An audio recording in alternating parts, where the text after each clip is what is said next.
Welcome to our podcast, the Photographic Window, Walker Evans. I'm Anna. And I'm Connor. And today we'll be talking about Walker Evans, his time at the Farm Security Administration, and mainly his photograph, penny picture display, Savannah 1936. We're both in our second year here at Bates College here in Lewiston, Maine, and we're going to be bringing you some thoughts on documentary photography and the documentary image. So just some brief background. I'm a rhetoric, film, and screen studies major here at Bates, and I also am minoring in Hispanic studies. And I love to explore the history and meaning behind text, whether it's film or images. So this project has been really fun and really engaging. And then I'm actually a bio major, so this is not my jam necessarily, but I've been loving looking at images and kind of what's true and false in them and learning more about the history behind them. So for those of you who aren't photography junkies, I might have some more simple takes on stuff than Connor over here who kind of loves this stuff and knows more about it. Mm-hmm. So we're also going to discuss how Penny Pictures compares to another Walker Evans work called Lunchroom Window, which was taken in New York in 1929, so pre-Great Depression. And we're going to get into some political and historical dynamics surrounding these photos, their contributions to the Farm Security Administration's Office of War Information photograph collection, and also their significance as cultural documents. Connor, what else are we going to get into? We're also going to get into the concepts of true versus false in the context of photography and documentary photography. And we're going to use these two images and kind of explore these ideas. And before we begin, we should add that you can find the images and links used in this podcast on the Bates College Museum of Art website at www.bates.edu/museum, as well as other similar podcasts in the Crop and Click Considering Truth, Objectivity, and Politics in Documentary Photography collection.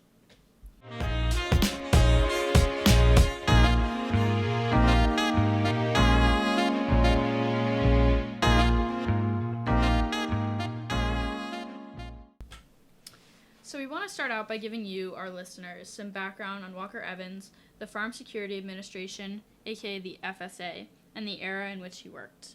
The FSA was established in 1935 as part of New Deal politics with the aim of combating rural poverty in the United States during the Great Depression. Yeah, and Walker Evans is best known for his work during his time at the FSA, which was from, again, 1935 to 1937. But we want to present a more complicated timeline of his life just to get a better context. So to start off, Evans was born in 1903 in St. Louis, Missouri, to an affluent family, but really only at the age of, I'd say, about 5. He moved east to attend Phillips Academy and then later Mercenburg Academy. He later then went on to attend the prestigious Williams College to study French literature, but ended up dropping out after only a year. So following that, in 1926, Evans moved to France to study different photographers and different photographic techniques at the renowned Sorbonne University. And 2 years after that, Evans began to teach himself photography while floating around between jobs. And he did this for roughly 5 years, I'd say. And then by 1933, his works were the subject of a solo exhibition at MoMA titled Photographs of 19th Century Housing.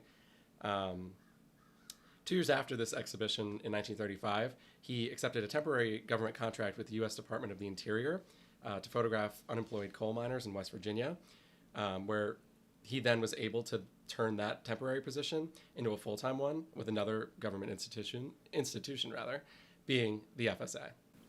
Thanks for all that background, Connor. I think we can finally get into this involvement in the FSA. Evans worked for the FSA from 1935 to 1937, as you said, under the direction of Roy Stryker, who was the head of the information division of the FSA at the time. Stryker was in charge of Evans and a team of photographers, assigning them to different parts of the country and different subjects to focus on. And then in 1936, Stryker gave Evans one of his most important assignments, which took him through many rural areas in the southern U.S., where he produced images like penny picture display. Okay, so moving on from Evans' background, we're going to talk about one of his most famous photographs, as previously mentioned, Penny Picture Display, Savannah 1936. And this work really gives us a glimpse not only into Walker Evans' sort of vision and practice, but also into the wider social and political norms, as well as the systems and assumptions that we have about documentary photography that were made during the Great Depression era. So as you're listening along, we want to make sure we give you an idea of what Penny Picture Display actually looks like and feels like. So first off, where your eyes are drawn first, or the focal point of the image, is definitely these bold varsity letter capitalized letters that spell out studio in the middle, which it seems like, if you're first looking at the image, you can't really tell, but from the background that we know, it's basically like a window display, as the name also implies, where studio is kind of tacked onto the outside, which is the label of a photography studio, actually. And so behind the lettering lies the second most noticeable layer of the image, which are the portraits of quote-unquote sitters in a local photographer's studio for these portraits. So it looks like they're kind of identical in size, but not quite cut out in exactly the same way. But it does appear that they're printed out on the same medium of like contact sheets. So the portraits are actually arranged and pasted in 5x3 rectangles. So a total of 15 portraits in each grouping, and then they are arranged in a 3x5 grid of these 15 portrait groups, if you can imagine that. And there's kind of like a space in between each of these 15 person groupings. Yeah. So it definitely looks like a grid when you're looking at it. And so I don't know if any of you guys have quick math skills, but definitely not me. But that all adds up to 225 images. So when you look at it, you first see this bold studio, but then behind that, it's kind of just like a sea of faces. Yeah, that's so cool. Yeah. And also I want to point out that the spacing between these pictures is not consistent at all, giving the image like a very unpolished, disorganized feeling. Yeah, and if we sort of look closer at these individual portraits, we can start to notice some, differences and inconsistencies between them. So, like, when it comes to just looking from picture to picture, you can see that there's an array of different angles, that these photos were taken at, whether it's like left and center, different exposures over and under, different focuses. Some are focused, some are unfocused. The lighting, some are bright, some are dim. And they really kind of come together to form a diverse community of portraits. So among these are some that are actually repeated. They're either doubles or sometimes triples of the same image. And some of them are either exactly the same or they're slightly tweaked to where there's very minor difference between them, which is actually pretty cool. And yeah, it kind of suggests that, and if you look at them, actually, they're sort of cut up and some of them are really pretty uneven. So it kind of might suggest that they're sort of cut up and hand placed together, but yeah. Yeah, I think it definitely looks like they're hand placed together, hand cut out. And so looking even closer at the individual portraits, we can find even more differences and points of interest. So, for example, we see a lot of different occupations depicted here.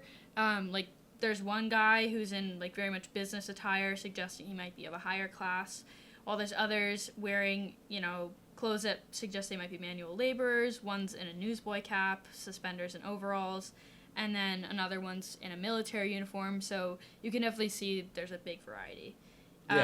Yeah. So, and then between portraits, there's a lot of different facial expressions as well. So some people are smiling, some people are frowning, some people are kind of just like blankly staring into the camera or into the distance. And then they're all kind of oriented differently. Some are positioned where they're facing directly at the camera, some are facing to the left or the right. Some are looking into the camera, away, as mentioned before. And yeah, so, Connor, can you think of any other points of interest or differences between these portraits? Yeah, I think one thing that jumps out at me is definitely the props and accessories that they all have. So whether it's like the kids, there's a couple kids with beach balls, some women with sun hats or day hats maybe, as well as some men with ties, handkerchiefs, and other like personal effects. Like I think one has a briefcase or something. And I don't know. I feel like it gives each of these portraits a greater personality or a greater sense of life in them, which I think is pretty cool. Yeah, I totally agree. And these objects kind of develop their character And so one important thing I kind of want to point out is that even though it appears as though there's a big variety of people here, there's actually no people of color in this image. Every single subject, whether they're men, women, or children, are represented as white from their individual portraits. So this aspect of penny picture display might be one of the first things you realize upon viewing, or at least after further examination. Yeah. So the racialization of this image closely reflects kind of the racial and political climates we can see in the southern United States at the time of its creation, specifically considering the Jim Crow laws that were definitely the prevailing policy in states like Georgia. So zooming in on the political climate in 1930s Georgia, when Evans actually took penny picture display, segregation was very much still the governing norm in the South. And until the civil rights movement in the 60s, white society generally classified people of color as, quote-unquote, less than, and restricted their rights and privileges as a result. How could you say racial dynamics show up in penny picture display? Well, I'd say we really see a snapshot of segregation when looking at the sea of white faces in penny picture. So, I mean, it was hard to find much documented information on whether or not people of color had access to photography studios during the New Deal period, especially in the South. People of color might have been patrons of the studio we're looking at here, but they're clearly not represented in his work. The hand-pasted nature of the portraits kind of also suggests that the photographer was intentional in which photos he included and where. So that could mean that African Americans or people of color could have been excluded or ignored entirely. And I just want to point out that we're only speculating on this since nothing has really been documented about it. The fact that Evans was a white photographer in the South at the time brings up other questions like what were his motivations in creating this image and why did he focus on this specific poster? I mean, those are great questions. I think, yeah, let's take a look at why Evans created this image and, why he really focused on this part of the photographer's posting. We can think about how penny picture display gives us a glimpse into Walker's career as a whole. And more importantly, we can really dig deeper into Evans' apparent fascination with signs, of all varieties. Since, as we know, the centerpiece of penny picture are the bold varsity-style letters that spell out studio. They're part of an advertising sign for a photography studio, and this is really an example of Evans capturing, signs and signage at the center of his images, which is pretty typical of him, since, you see in many of his other works, his images sort of revolving around different advertisements, signs, businesses, stuff like that. The true root of, this apparent fascination, with signs is really unknown. It could be for aesthetic purposes or reasons, or maybe just to add, meaning to his work through direct representation, but we don't really know. That's a really cool theme you pointed out in Evans's work. Signs are used everywhere, so it makes sense why Evans would use them as a focal point in many of his images. I think another thing penny picture gives us greater insight into is kind of the writer-like quality of imagery that Evans created with his photography. He almost turned his subjects into scripts, which then tell us a story about society or life at the time. In the words of Andrei Cordrescu, the author of a book specifically on Evans's focus on signs, quote, Walker Evans's fascination with writing had a life of its own. He never stopped producing pictures that turned their subjects into scripts, and thus implicitly into reflections of art. Here, Cordrescu points out that we can see Evans in penny picture display, where we see the different appearances of subjects, and in their portraits, their different respective backgrounds, and the overlying text that looms over them. We see this in a lot of other works by Evans, where signs tell one narrative or script, and the people found within them tell another. Yeah, I mean, I totally see that looking at penny picture. I think Evans does such a good job of using signs to mix stories and mediums to create sort of, a unique, multi-layered meaning and narrative. I want to switch it up here a little bit and talk about something else that I think is really important, and that has really been, a main theme here, at our class at Bates. And that is how, we think about what's true and what's false in the realm of documentary photography. So let's take a look closer at what this distinction means in penny picture. So we can see, one of these distinctions in the studio owner's fabrication of the window display. Since, sure, the photographer's initial portraits reflect a certain truth, by cutting out and pasting the images together in a specific manner and orientation, he sort of crafts a manufactured truth that could be leaving out certain demographics or emotions or looks.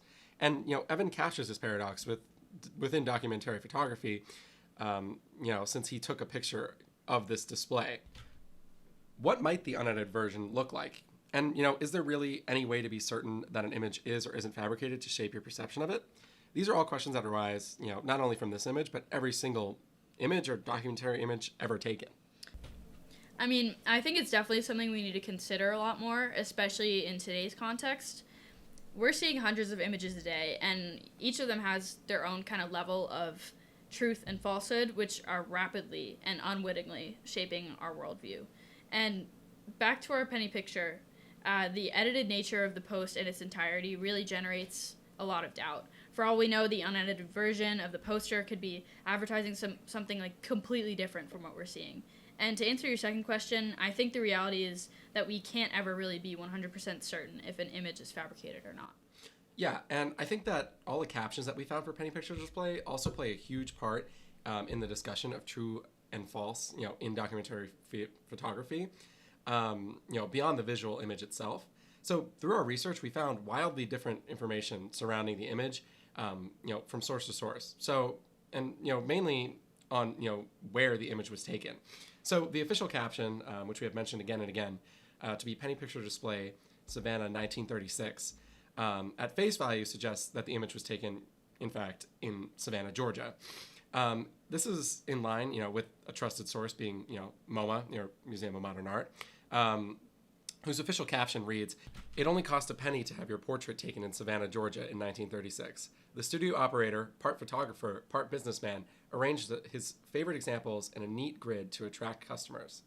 This description seems to leave no doubt in penny picture's origins, being Savannah. However, as we looked from source to source, we found more and more inconsistencies, and in particular with the previously mentioned source, Signs by Gerraughty. In Signs, penny picture's caption reads, "Photographer's window display, Birmingham, Alabama, 1936. Wow, that's something I've never heard before.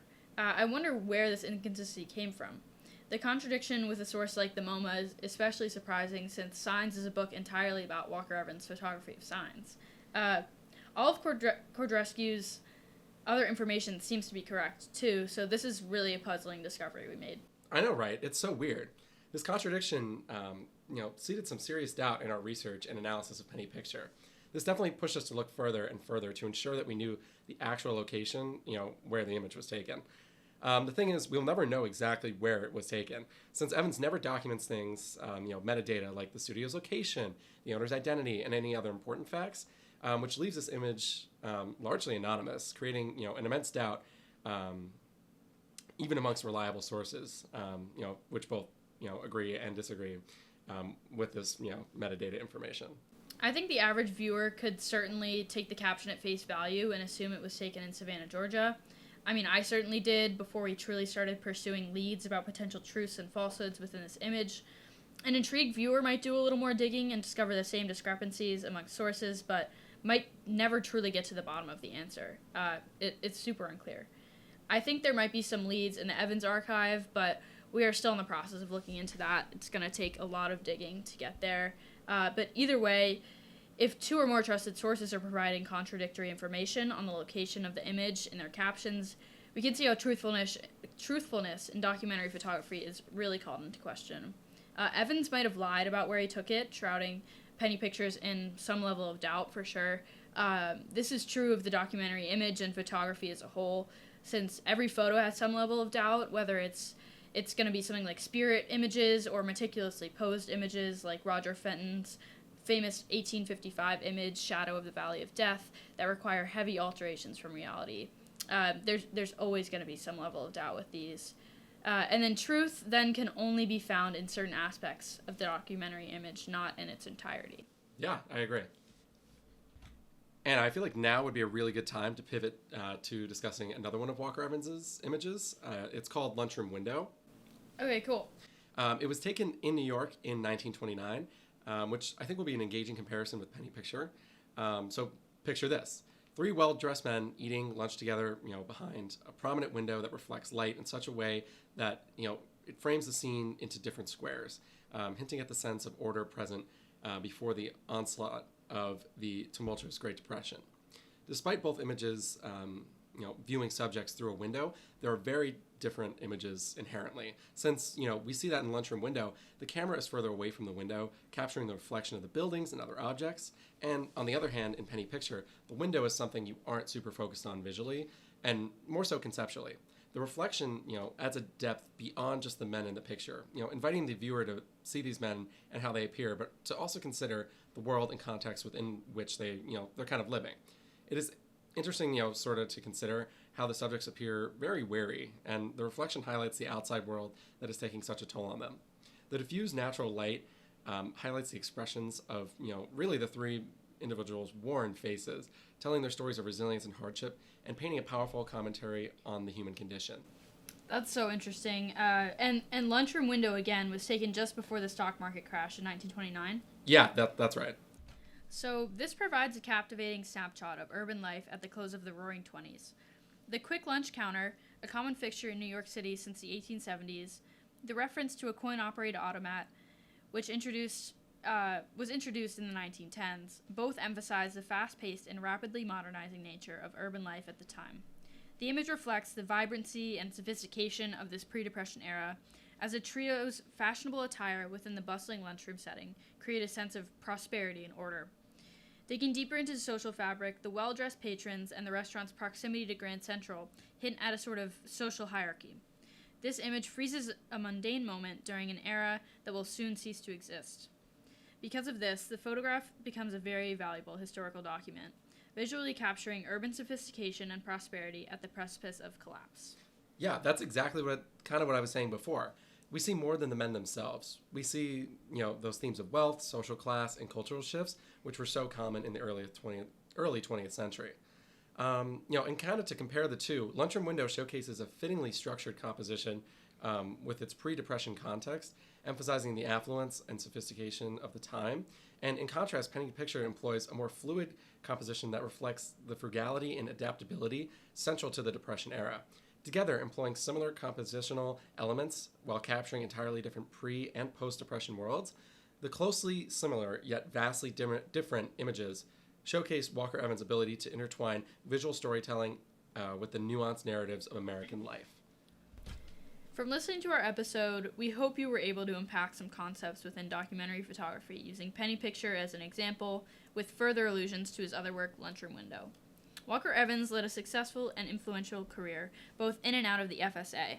He inspired many other artists like Andy Warhol to be just like him and push the boundaries of art and image. We hope you enjoyed our discussion today, and we hope that it has inspired you to look deeper into images in the future. Thanks for listening. Yeah, thanks for listening.